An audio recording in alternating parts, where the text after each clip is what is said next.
La première question, le journaliste John Cat des Jeunes du Message, vous avez la parole. Merci beaucoup, pasteur. Que Dieu bénisse l'assemblée. Alors, pasteur, nous serons ingrats si nous ne vous transmettons pas ici les félicitations de frères et sœurs qui nous suivent en direct.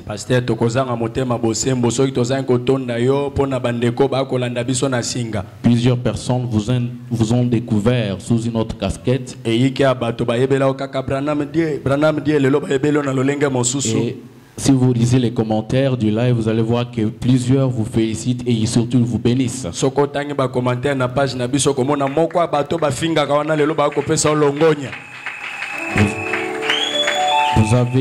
avez pu réunir tout le monde ensemble par cet exposé qui était vraiment brillant depuis la semaine. Il y a 2 semaines. Et là, nous n'avons pas pu sentir des divergences dans les commentaires. Pour cela, que le Seigneur vous bénisse richement. Alors, pasteur, nous avons 4 questions, mais nous allons prendre 3 comme vous l'avez demandé. Il y a une question qui vient de nous-mêmes ici, c'est la première question, elle a des volets. L'implication de parents, comme vous venez de l'exposer, l'implication des parents dans le choix du conjoint de leur fils ou fille.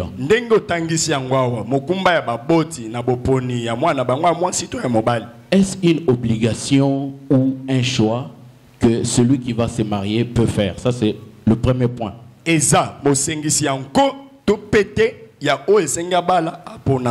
le deuxième sous-point, on veut connaître si, au cas où par exemple on rencontrait des problèmes, des soucis qui peuvent amener même au brisement du mariage et tout, est-ce que le parent qui a fait le choix pour son enfant a une responsabilité à porter au cas où il y avait brisement, par exemple, du mariage? Si mabobalani wana tata to mama ponela ki moninga eza mokumba na baboti tote. Voilà la première question. En tout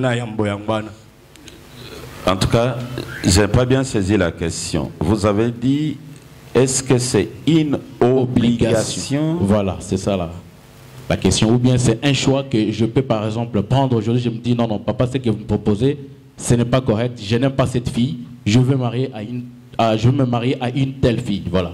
Non, ce n'est pas une obligation. Les parents ne s'imposent pas sur le choix de leur enfant.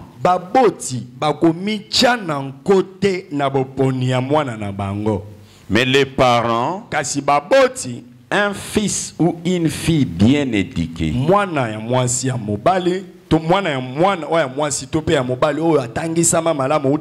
va considérer les conseils des parents. Et même s'il veut rejeter leurs propositions,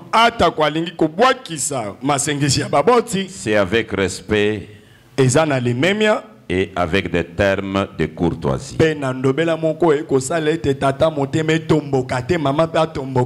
Mais ce que la parole a dit aux parents, c'est de décourager leurs enfants de pouvoir se fréquenter un païen ou une païenne.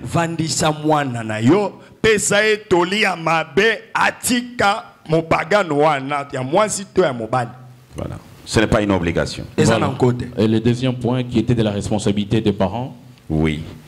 La responsabilité, par exemple, papa et maman ont dit épouse-t-elle. Et la personne, le frère ou la sœur, fait le choix des parents. Et des années plus tard, ils se séparent. Et l'enfant commence à dire tout ça c'est papa et maman. Vous aviez cette possibilité si vous n'aviez pas écouté le choix d'une épouse. Aujourd'hui, tout le monde a écouté que les parents ne s'imposent pas. Ils ne font que donner les conseils pour éviter les dangers à leur enfant. Mais si l'enfant a la révélation que sans cette femme, sans cet homme, je ne peux pas vivre. Il va se marier à condition que ce soit un croyant et une croyante. Et ceci va épargner les parents d'être accusés demain que je souffre à cause de vous. Non, c'est pas à cause d'eux. Et ils ont fait leur travail comme le travail du pasteur. Mon fils, vous vous engagez dans une voie de la ruine. Et le fils persévère pour aller dans la voie de la ruine. Ça les regarde. Je pense que c'est répondu. Oui, c'est compris, pasteur. Oui. Il y a la question qui nous vient de la sœur Loïs depuis Gabon. Elle dit, quelles sont les conséquences des promesses faites à une fille et vice versa? Nini yango bambano yanda yo esalami epa ya mwana mwasi to pe mwana mwasi asalinda epa ya mwana mobali. N'y a-t-il pas une autre solution à part le fait d'être obligé de la marier? Likambo tina monsusu ekopekisa ezate o ekosalete otindika mananko obala ye. Et puis elle ajoute que au cas où on fait des vœux et qu'il n'y a pas, par exemple, la suite, on ne se marie pas. Qu'est-ce qu'on peut faire pour réparer tous ces vœux? On a par exemple promis à plusieurs filles, une vingtaine de filles et tout. Comment sortir de ces gouffres?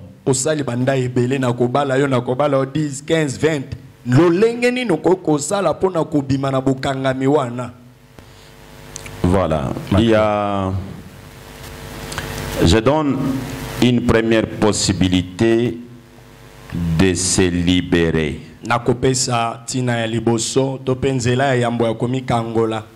Forense 33. Je vais donner une première possibilité de se libérer. C'est la deuxième possibilité. La première possibilité, le Seigneur Branham dit, la première possibilité, c'est dans question-réponse numéro 2. 23 août 1964, soir, le paragraphe 198, le Seigneur dit ceci: ne faites surtout pas des promesses à qui que ce soit, à moins que vous ayez réellement l'intention de la tenir. C'est la première possibilité de ne pas avoir le cœur chargé.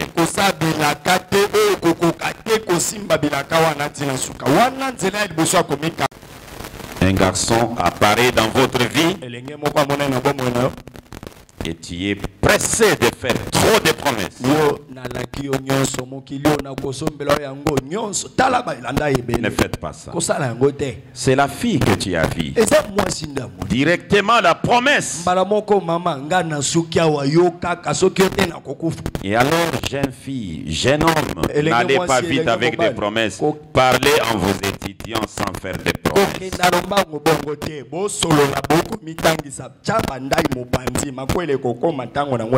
C'est la première possibilité d'avoir un cœur épargné des charges. La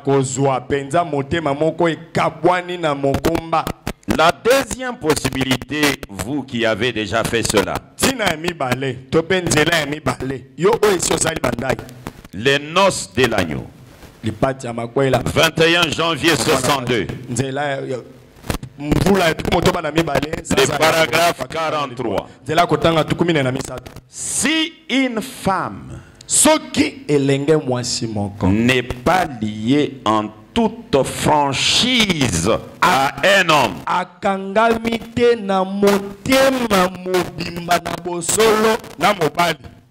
en toute franchise, alors ce dernier n'est pas son mari. C'est tout simplement un homme à qui elle a fait un vœu qu'elle vivrait avec lui. Elle a donc fait un faux vœu. Il y a les faux vœux. C'est lorsqu'on devrait entrer dans le vertige qu'on pouvait découvrir maintenant les faux vœux. Il y a beaucoup de vœux que beaucoup de gens se retrouvent. Non, je suis lié à tel. Mais il n'y avait pas la franchise. L'homme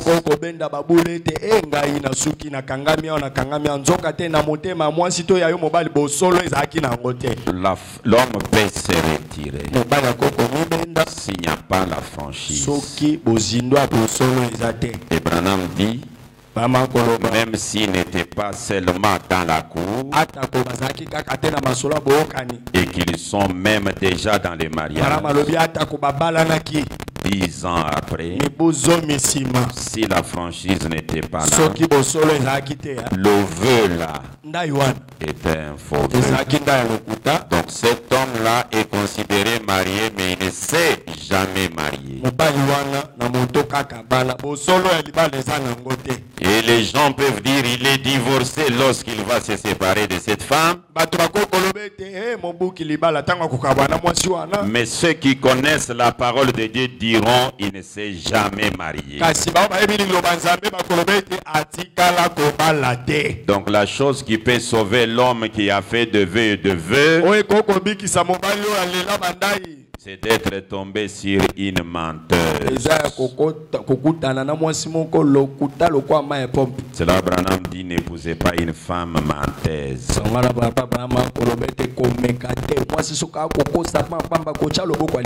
Une hypocrite. Le grand Branham dit, il préfère épouser une femme ivrogne.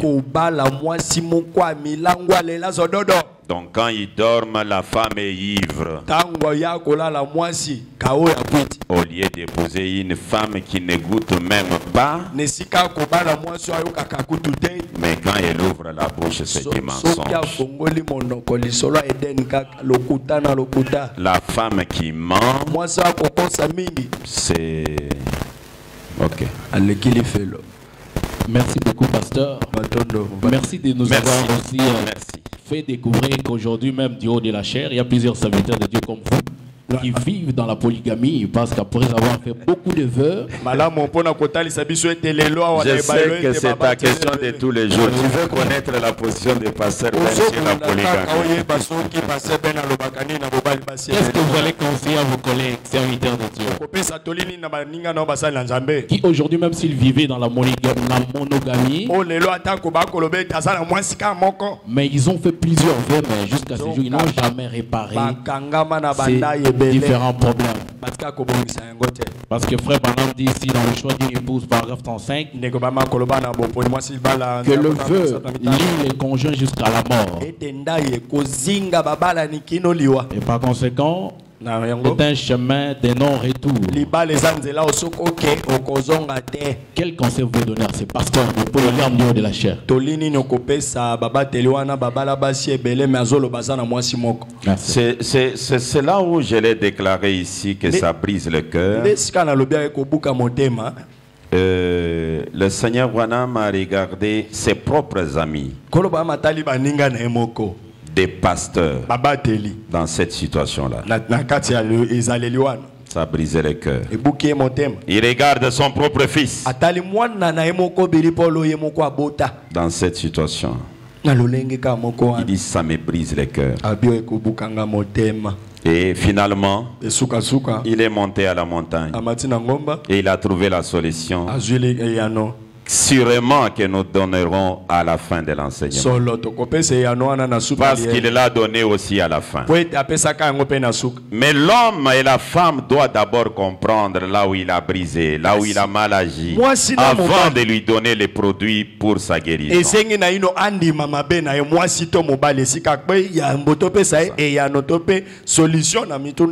C'est terminé.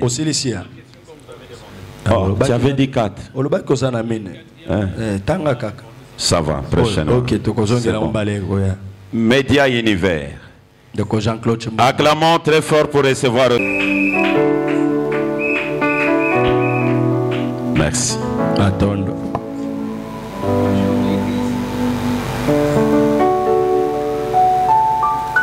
Bonjour à l'église. Bonjour révérend Ben. Bonjour cher journaliste Jean-Claude. Merci beaucoup de nous avoir accordé cette opportunité. Voilà, je passe à la première question. J'ai souligné des questions qui touchent vraiment à la vie des gens. Parfois, vous avez fait des déclarations ici, les gens riaient. Mais les gens qui vivent ça, pratiquement, ils sont dans une souffrance, une douleur inexplicable.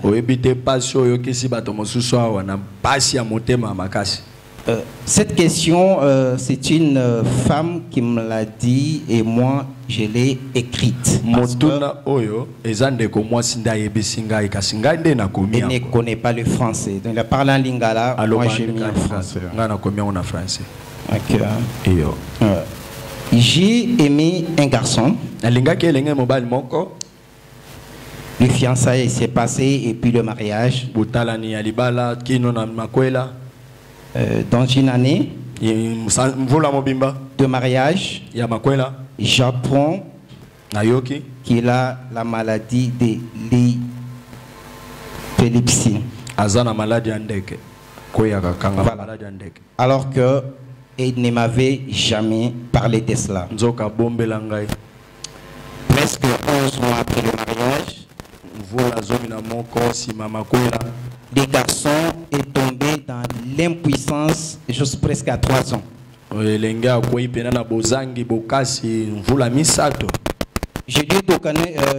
ai dit que si on arrive au mois de décembre, la situation ne s'améliore pas, je vais quitter.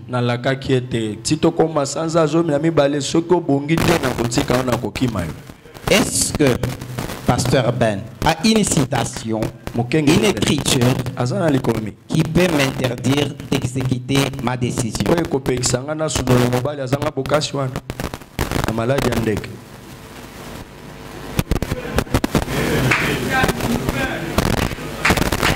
C'est à ce qui concerne le fait que votre mari est venu tomber dans l'impuissance. Il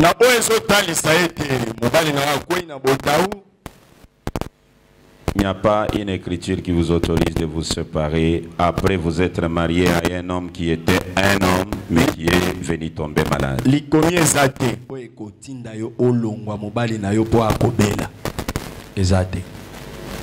Forens 112. Il n'y a aucune écriture. Parce que lorsque vous vous êtes marié, selon l'enseignement de William Branham, c'est dans les maladies comme dans la bonne santé. Il n'en avait pas parlé à la femme.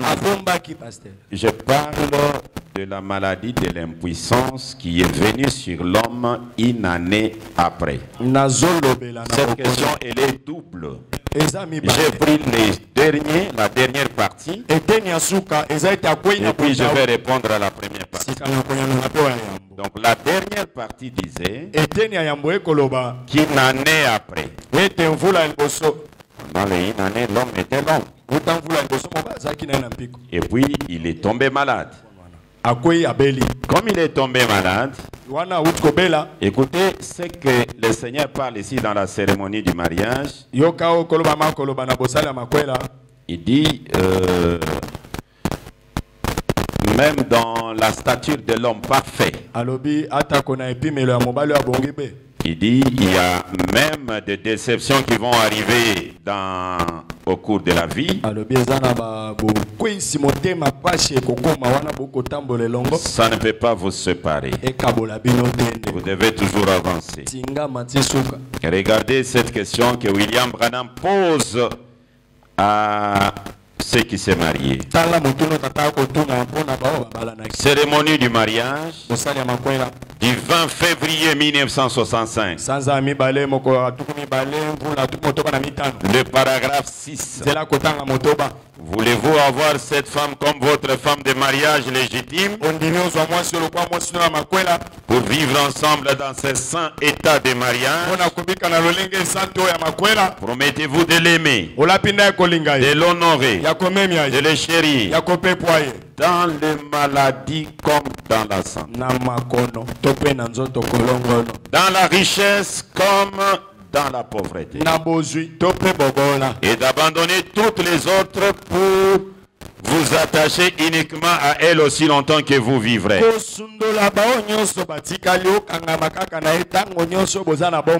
Paragraphe 7. Voulez-vous avoir cet homme comme votre mari de mariage légitime pour vivre ensemble dans ce saint état de mariage? Promettez-vous de l'aimer, de l'honorer, de le chérir dans le maladie comme dans la santé, dans les maladies comme dans la santé. Alors, à ce qui concerne la maladie qui vient surprendre l'homme ou la femme,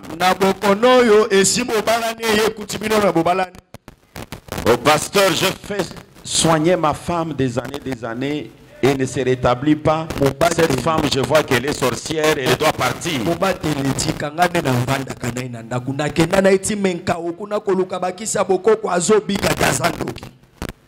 Vous devez la supporter jusqu'à la vieillesse. Maintenant, la première partie de la question. William Branham dit ceci. Je suis au paragraphe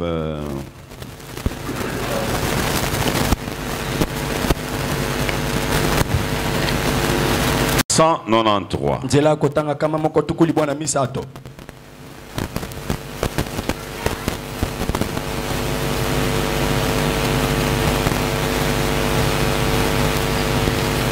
Oui, 193.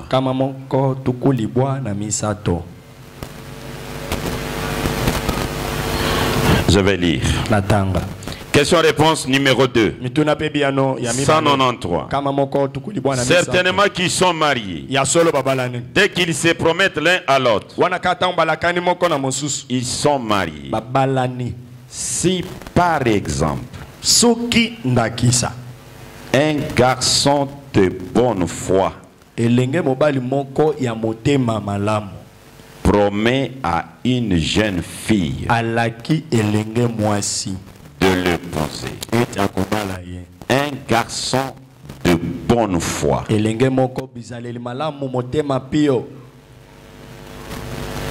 donc la bonne foi ici se traduit de pas un aventurier.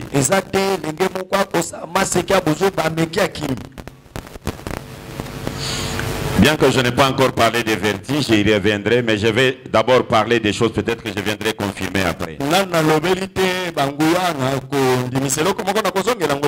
Un homme est malade. Il n'est pas un homme. Mais il va pour épouser.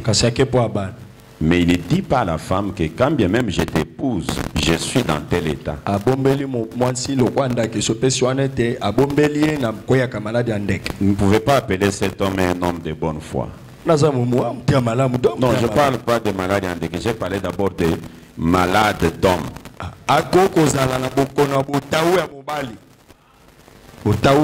Mais vous épousez pourquoi? La femme est faite pour l'acte sexuel. Vous n'allez pas l'épouser pour une fleur, mettre dans la maison.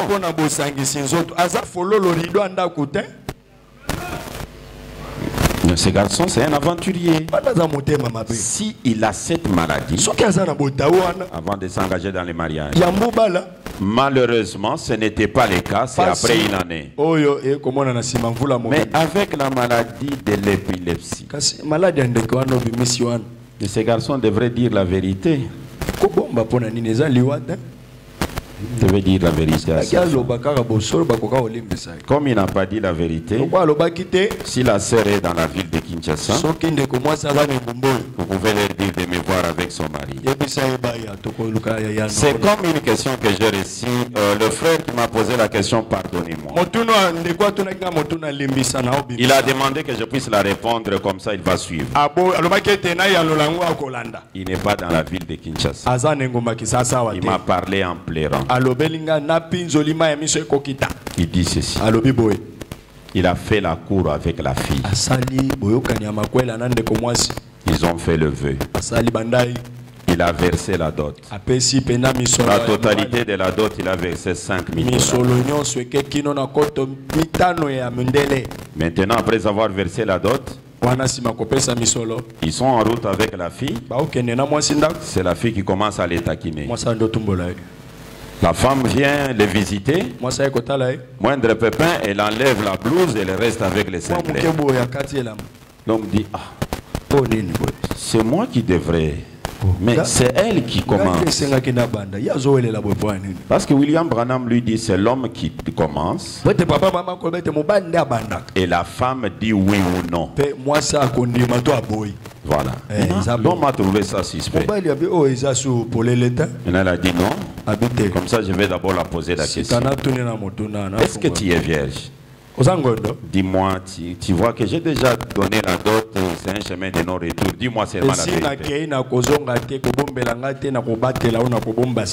Et l'homme, la femme lui dit non, je ne suis pas vierge. J'ai déjà perdu la virginité. L'homme commence à pleurer.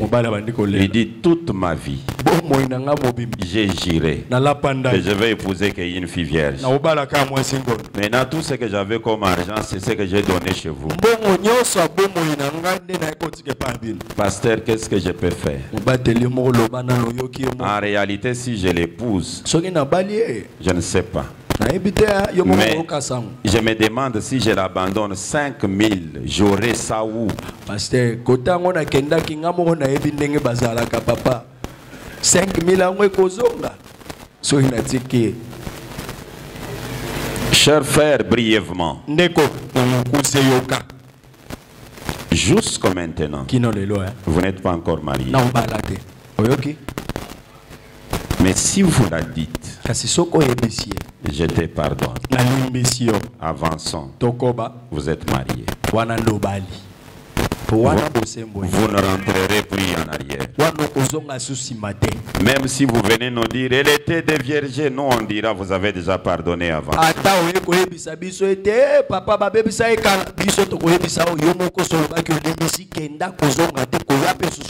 Mais même si après 10 ans, elle vient confesser, c'est ce jour-là le mariage va commencer. Et c'est ce jour-là que vous serez libérés de ce vœu dans une erreur. Alors je disais à la sœur qu'elle peut venir me voir avec son mari, parce que son cas devient complexe. L'homme est épileptique, mais il entre dans les mariages sans dire la vérité.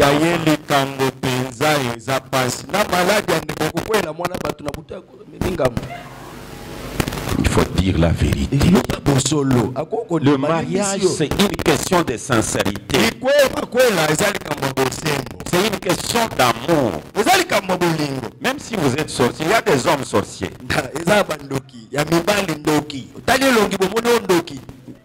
Non, il peut être beau, mais un sorcier. Mais dites seulement à la femme que je suis sorcier. Mais ma sorcellerie ne va pas te tuer, ça va nous procurer beaucoup de bien.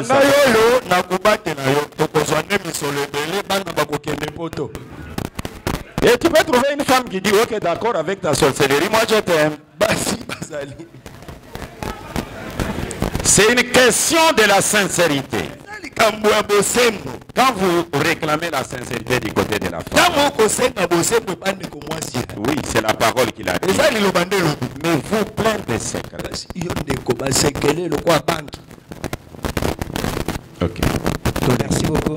Et la deuxième question. Moi je me dis, comment vous êtes en train de rechercher toujours des questions un peu compliquées? Ce qui touche vraiment à la vie des gens. Et ça me fait aussi très mal. Vous savez que votre question de la fois passée s'est soulevée par plusieurs personnes. Combien m'ont demandé? J'ai manqué la réponse.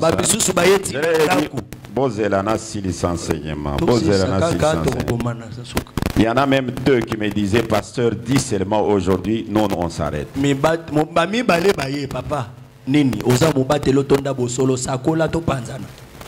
Oh, moi, j'ai été forcé. Quand on commence à vous relater l'histoire, ça fait mal. Comme la femme qui m'a... Elle a déjà, je ne sais pas, 8 ans de mariage. Elle relate comment il s'est sacrifié pour voir son père et sa mère être réunis.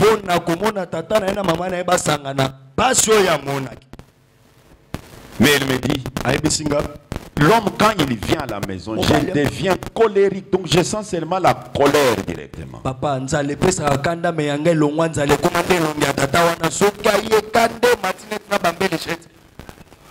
dit, alors quand la sœur là a posé cette question,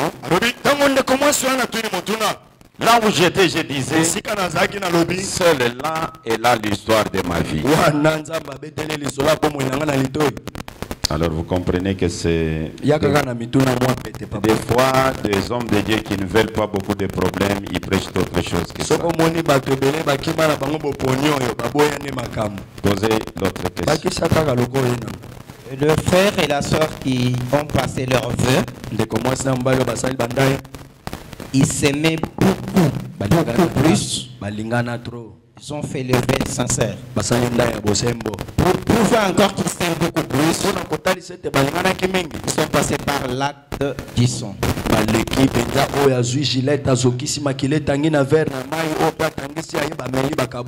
Voilà, le vœu par acte du sang. Voilà. Le vœu par l'acte du sang. Moi je t'aime jusqu'à la mort seulement. Toi, coupe-moi ici, on coupe, il avale les sangs de l'autre.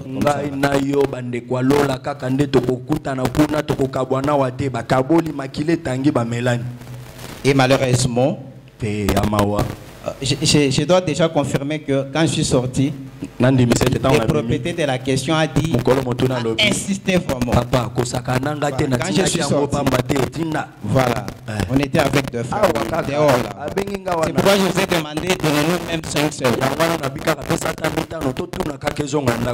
Mais non, ils se sont séparés, ils n'ont pas réussi à se marier.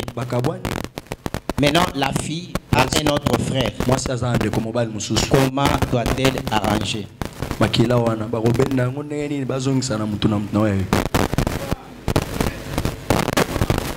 Ils se sont séparés sur base de quoi? Non, là, je ne suis pas entré en profondeur. Donc, l'autre est parti faire sa vie. La fille est restée. Mais la fille se trouve aujourd'hui avec un autre homme. Mais non, lui et son homme là, actuellement, qu'est-ce qu'ils peuvent faire pour... La première des choses pour ceux qui nous suivent sur place et ailleurs, cette pratique de se couper et ça les lois nanano zuka kalibanzo sombi gilette rasoir ya sika o mizo kisi muninga pa mizo kisi botangisi makila na vera mai bobandi komé. Dans l'enseignement du mariage, ça ne figure pas. Na malakisi ya makola ezakate. Ça ne figure pas. Etika pe kozana tepe kozakate. Dans la parole, nous avons vu cette pratique. Nani loba to mona esa le loana. Je peux les lire. Zelana tangango. Mais ce n'est pas dans le cas du mariage. C'est dans Hébreux chapitre 7. Je ne sais pas si je peux les trouver. Lorsque vous étiez en train de parler, c'était en train de venir à moi. Voilà, je suis là. Hébreux chapitre 7. Voilà. Je suis là. Écoutez, Hébreux chapitre 7, deuxième partie. Le paragraphe 413. Comment David Livingstone fit-il une alliance avec les nègres d'Afrique? Pour pénétrer dans sa terre. Il alla prendre le chef afin qu'il passât par là pour prêcher l'évangile. Et faire le travail. Ils prirent un verre de vin. C'est là l'alliance des nègres d'Afrique. Ils prirent un verre de vin. Le chef nègre tira dans sa propre veine la saignant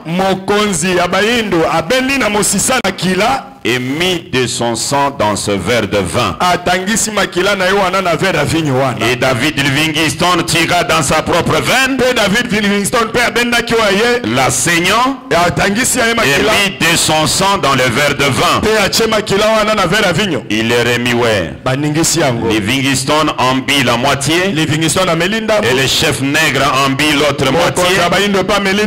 Ensuite ils se donnèrent un présent l'un à l'autre.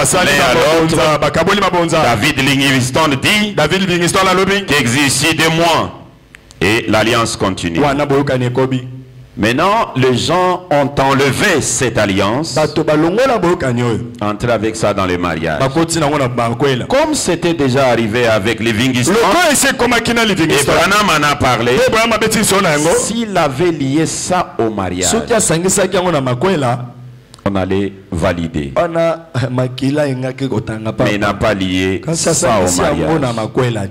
Il a dit, c'est le vœu, la promesse. Dites, je t'aime, je vais t'épouser. M'aimes-tu? Oui, je t'aime. Que tu sois mon mari, c'est plus que le sang tiré dans le vin. Donc dites-là qu'elle avait commis une erreur. Elle a seulement besoin d'une prière d'un serviteur de Dieu. C'est tout ce qu'il faut. Maintenant, pour valider le deuxième mariage qu'elle a, on doit connaître ce qui les a séparés. Peut-être ce qui les a séparés, c'est une chose qui ne sépare pas les mariages. Là, il doit rester tel quel et attendre c'est ça la parole. C'est très dur, révérend. Vous avez dit ça comme ça paraissait. C'est très dur. C'est très dur. Mais pour ce qui est du sang tiré des uns des autres, elle a besoin d'une prière de délivrance surtout. En dehors d'une prière de délivrance, elle va ouvrir une porte aux sorciers et aux autres pour dire: oh, tu avais pris le sang de tel, c'est pourquoi, c'est pourquoi. Toutes ces choses-là sont neutralisées par la parole et par la prière.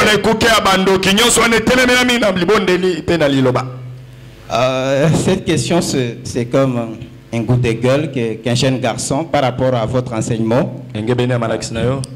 Bonjour Google. Bonjour, oui, j'ai dit Pasteur Ben, bonjour. La fois passée, vous aviez déclaré que le mariage ne doit pas se baser sur les physiques ou la beauté,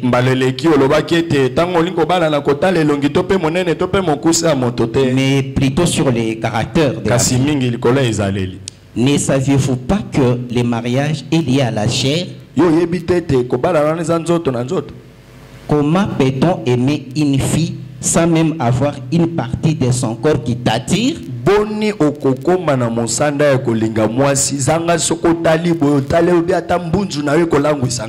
Avec ce genre de prédication, Pasteur Ben, nous avons aujourd'hui les sœurs qui n'entretiennent pas leur beauté. Pour la simple raison que seuls les bons caractères suffisent pour le mariage.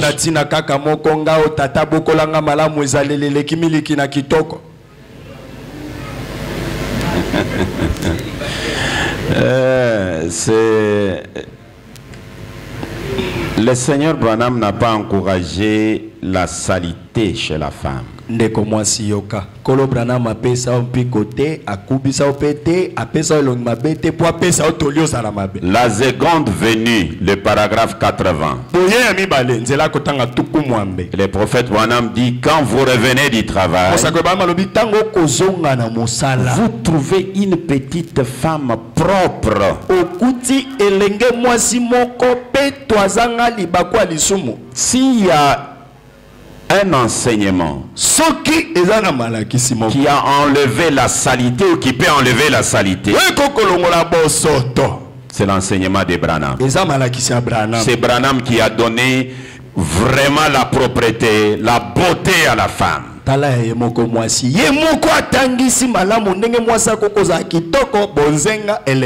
Il a parlé comment la femme doit être propre. Nous avons toujours enseigné ça. Et moi je pense que une sœur qui croit Branham, qui vient à cet endroit, si hier elle était sale, le lendemain elle sera propre. Moi je crois ça.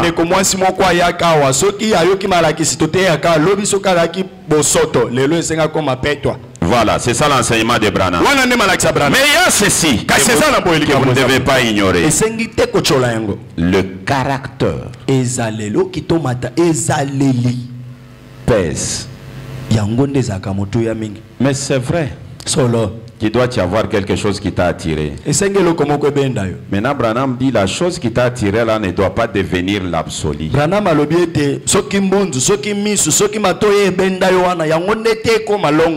Elle est jolie. Elle parle bien. Elle a des beaux yeux. Ça t'a attiré. Tu arrives tout près. Un caractère du diable sacrifie ses yeux là. C'est ce qu'il dit dans les choix d'une épouse. Les paragraphes 39 et 40. Lorsque vous vous approchez, ne sois pas séduit par les beaux yeux, mais s'il sait quel est réellement de son caractère. Si le caractère est mauvais, sacrifie les beaux yeux. Mais il n'y a aucun homme qui peut aller chercher une femme parce qu'on a dit c'est une femme. Il doit y avoir quand même quelque chose qui vous attire. Il faut vous demandez les autres, ils vous disent non, c'est les démarches.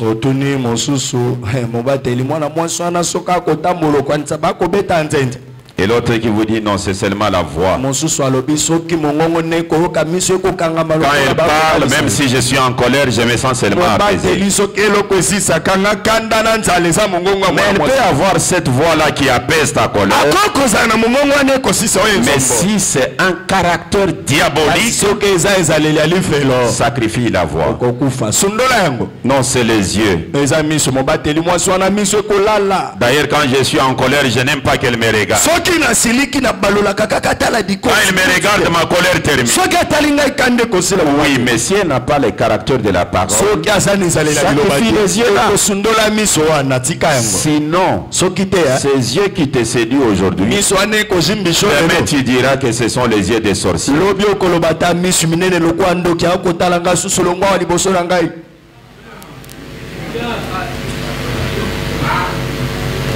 Je termine avec... Oui, Forens. Ok. La dernière question de Média Univers. Voilà.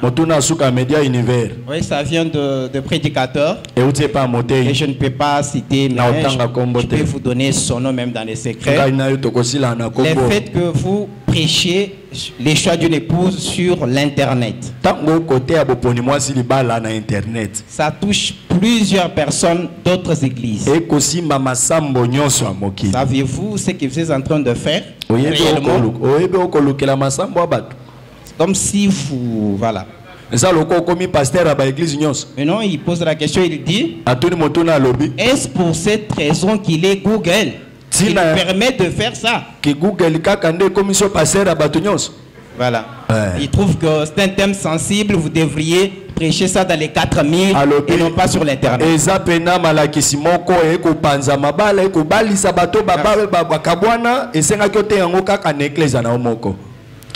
Sincèrement, le pasteur a une grande partie des raisons. Bon. Parce que le mariage selon Branham, chaque pasteur est responsable de son église locale. Et il a raison de dire ça. Mais ce que le pasteur a ignoré, et que le pasteur Ben n'a pas le brebis seulement ici dans la mission évangélique Branham Église. J'ai des brebis aux États-Unis. J'ai des brebis en Afrique du Sud. J'ai des brebis au Cameroun. J'ai des brebis en Côte d'Ivoire. J'ai des brebis en Suisse. J'ai des brebis en France. J'ai des brebis en Londres. Ces brebis me suivent que par le média. Pour atteindre mes brebis, je vais les atteindre par le média. Et alors, cher pasteur, réunis les brebis les dimanches prochains.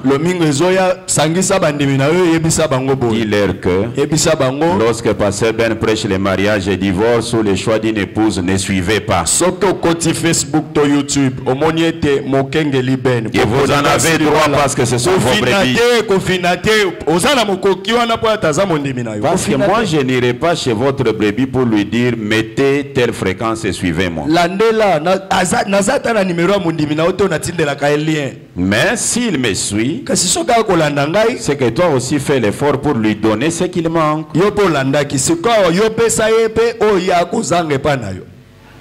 Voilà. Merci beaucoup. Merci. Merci beaucoup. Il y a 3 questions ici, je peux les lire vite, hein? La première, si un croyant qui adore Branham trouve qu'il a fait un bon choix à une païenne et que cette païenne est prête à devenir adoratrice, comment peut-on faire pour ce choix?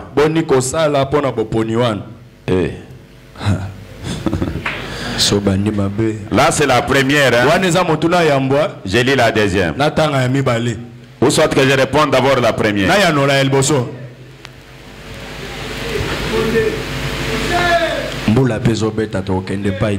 À mon frère qui a posé la question, le Seigneur Branham dit ceci. Je ne sais pas, je vais trouver ça.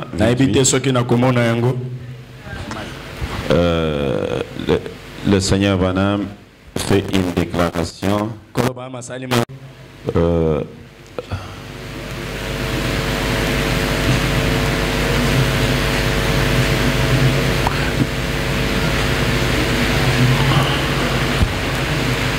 Voilà. Je suis déjà prêt. Écoutez le Seigneur Branham. Je suis dans Et tu ne le sais pas. Prêché le 15 août 1965. Je commence depuis le paragraphe 86. Regardez quand les femmes israélites avec leurs mains cailleuses et leurs cheveux raides comme des cordes. Quand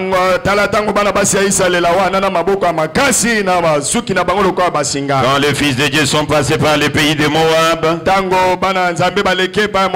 et qu'ils ont vu les femmes coquettes de là-bas, toutes bien coiffées, bien arrangées, avec la figure pleine de manicure et dimanchant. Là, quand ce fils de Dieu ont vu ces très belles femmes, un faux prophète a dit, on est tous pareils. Frère Branham donne 6 coups sur la chair. Et ils se sont mariés avec. Et Dieu ne leur a jamais pardonné. Ils ont péri dans le désert. Chacun d'entre eux sans espoir, sans Dieu.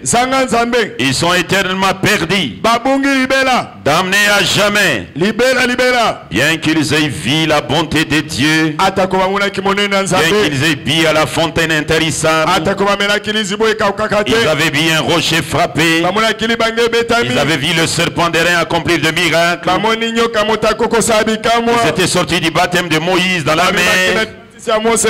Ils avaient vu la main de Dieu. Ils avaient mangé de la nourriture d'ange et fait toutes ces choses. Et ils s'étaient mariés avec les femmes de là-bas. Ils s'étaient laissés prendre par elles. Et ils s'étaient mariés avec elles. Il n'avait pas commis adultère. Il n'avait pas les enfants. Il s'était seulement marié avec elle. Dieu ne leur a jamais pardonné. C'était la deuxième fois que ça arrivait. Maintenant, nous en sommes à la troisième fois. Et maintenant, c'est plus trompeur que jamais.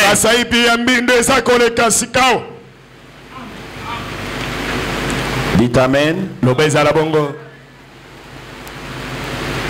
Et le grand Branham donne encore cette déclaration. Le vent chaud du jugement soufflait sur une nation qui avait oublié Dieu. Élie est l'offrand de la farine. 10 mars 60. 27. Le vent chaud du jugement soufflait sur une nation qui avait oublié Dieu. C'était durant le règne d'Akab, le plus cruel et le plus pervers roi d'Israël. Il avait épousé une pécheresse, Jézabel, qui était une idolâtre. Et un mariage mixte comme cela n'est jamais heureux. Il ne peut pas l'être. Soit la femme se rangera du côté de l'homme, soit l'homme du côté de la femme. On peut passer à la deuxième question. J'aime lire le prophète et m'arrêter là. Cher missionnaire africain, révérend Ben Mutombo, voudriez-vous nous donner la citation, s'il y en a, qui dit que le fait de dire je t'aime à l'homme, à un homme, ou à une femme, équivaut au vœu du mariage. Moi je n'ai pas dit ça. J'ai dit, je n'ai même pas dit. J'ai lu le prophète qui dit, lorsqu'un garçon dit à une fille, je vais te prendre en mariage, m'aimes-tu? La femme dit, j'accepte, je t'aime. Ils sont mariés. C'est ce que j'ai lu.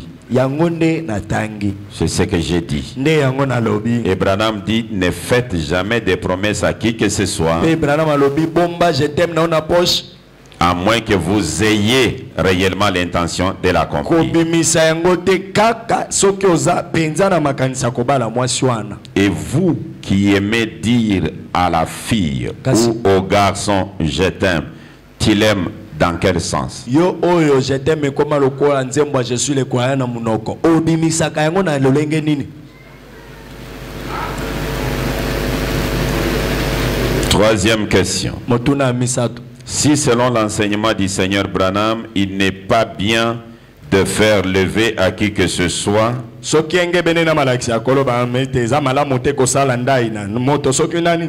alors comment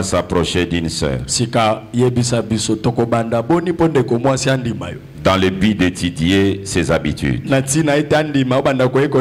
Si bien l'épouser. L'épouser après. C'est vraiment une grande préoccupation dans le cœur. S'approcher d'une fille ou d'une femme, ce n'est pas seulement en lui disant je vais t'épouser, c'est ça s'approcher.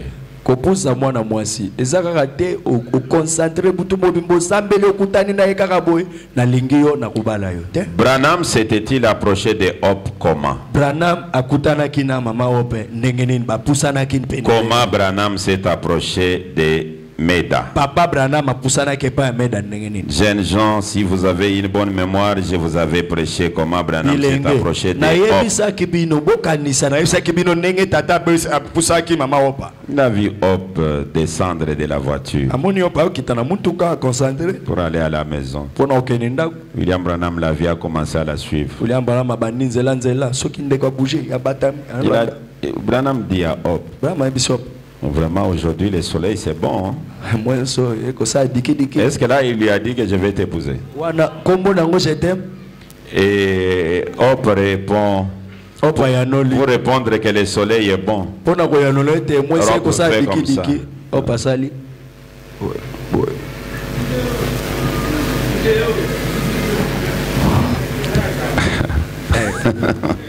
Ça va, c'est répondu. Que les très hauts vous bénissent. Je vous remercie sincèrement. Quelle patience. Des questions? Oui, vous allez les lire. Je vais vous retourner le micro. Je vous remercie sincèrement. La patience. Moi-même, je me sens très fatigué. Si moi-même je suis fatigué, mais vous qui êtes concentrés pour me suivre. Merci, merci infiniment. Que les très hauts vous bénissent. Merci.